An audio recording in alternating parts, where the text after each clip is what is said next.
Bem, pessoal, bom dia. Estamos iniciando agora o nosso segundo bimestre, certo? O conteúdo que vai ser tratado agora, em período de maio, vai ser exatamente essa parte de estrutura atômica, tá certo? Então a gente vai começar, tá, com a parte da história, tá certo? Os modelos atômicos que foram criados e os seus respectivos criadores, tá? Os cientistas que tiveram as ideias, que analisaram, que estudaram e criaram, né, esses modelos, né, vocês verão agora, tá certo? Bem, pessoal, vamos iniciar nosso segundo bimestre com conteúdo sobre estrutura atômica. Nesse início, vamos falar sobre o quê? Falar sobre a história e os modelos atômicos criados, certo? Tudo é base de teoria. Então, à medida que foram aprimorados, também foram descobertas as suas partículas, a sua composição. No primeiro modelo, temos o modelo do Leucipo e Demócrito, que foram os filósofos, ou seja, eles estudavam a natureza, observavam o que passava e chegaram a esse modelo, né? Baseado em quê? Que observaram que quando uma partícula, uma substância, quando fosse quebrada e reduzida ao seu menor tamanho possível, né? Essa partícula seria chamada de átomo, certo? Que é exatamente isso que quer dizer. Representa a menor partícula ou partícula indivisível, tá ok? A teoria seguinte seria a teoria de Dalton, né? Dalton foi um cientista, né, que determinou, né, que a partícula continuaria sendo indivisível, mas o que seria diferente em relação ao Leucipo e Demócrito? É que haveria tamanhos e massas diferentes, certo? Isso quer dizer o quê? Que se uma substância, né, formada de mesmos elementos iguais, né, partículas, essas seriam formadas, claro, do mesmo elemento, certo? Partículas de massas diferentes, tamanhos diferentes, se unidas, formariam então substâncias também diferentes. No caso, certo, terceiro modelo, né? Temos o terceiro modelo, seria o modelo de John Thomson, né? John Thomson criou outro modelo que foi chamado de pudim com passas, certo? O estranho nome é dado devido ao quê? A partícula ser basicamente composta, né, de uma carga positiva, né, tá? E com isso, né, fixada a eles, né, partículas negativas. Então, a descoberta dele foi basicamente a descoberta dos elétrons, né, que são as partículas menores fixadas à partícula positiva, que seria o próton, né, e essas partículas, né, davam um aspecto ao átomo, né, semelhante ao pudim, né, com passas, tá?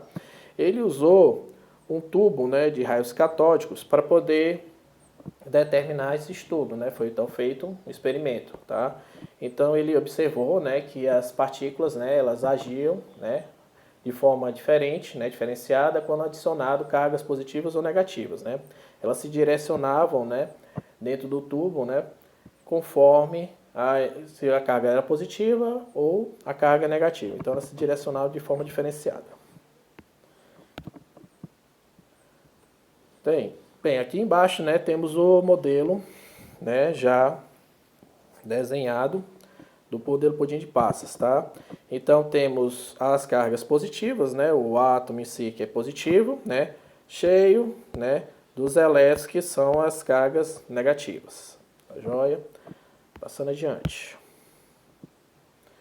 Bem, nesse aqui já temos o que? O modelo de experimento, né, de Rutherford. Ele usou, né, uma lamínula de ouro, né, tá aqui desenhada, né, dourada. E o que aconteceu?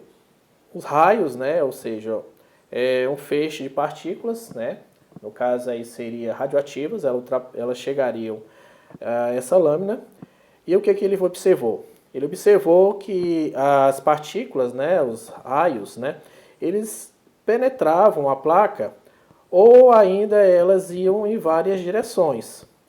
Isso determina o quê? Que os átomos não seriam, né, unidos, né, quando unidos, né, eles não teriam um aspecto de uma coisa só, de uma, digamos assim, de um objeto fechado, né? Haveria então espaços vazios, certo? Por isso, né, as partículas ultrapassavam, né, a lâmina. Então, para que houvesse, né, essas partículas ultrapassassem a lâmina, deveria então ter espaços vazios entre elas. Tá joia?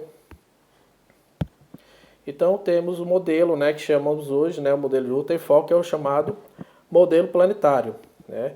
Modelo planetário constituía de quê? De um núcleo, certo? Composto de prótons. E ao redor dele, né, estariam girando os elétrons, né? Na chamada eletrosfera. Isso aqui seria a eletrosfera. Tá, então o Rutherford descobriu, né, que esse modelo, né, é o que poderia representar o mais próximo, né, na época do átomo.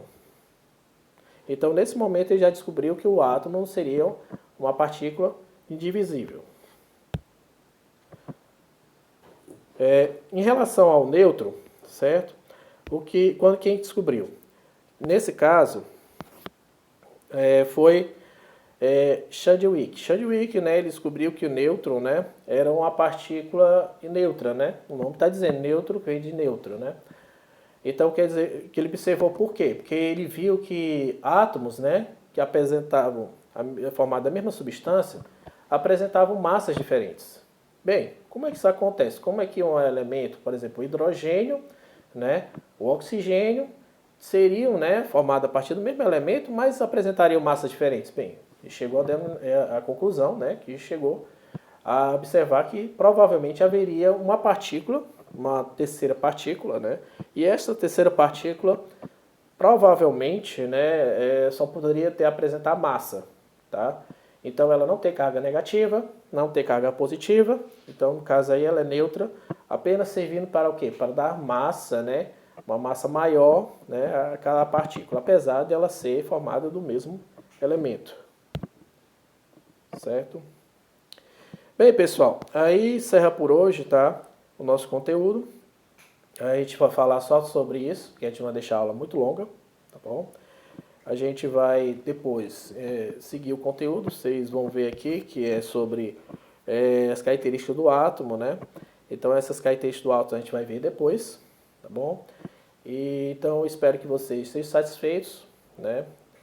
Desculpe não ter sido melhor, porque realmente a gente vai aprendendo, aos poucos a gente vai tentando desenrolar esse conteúdo dessa forma, tá? Por vídeo aula.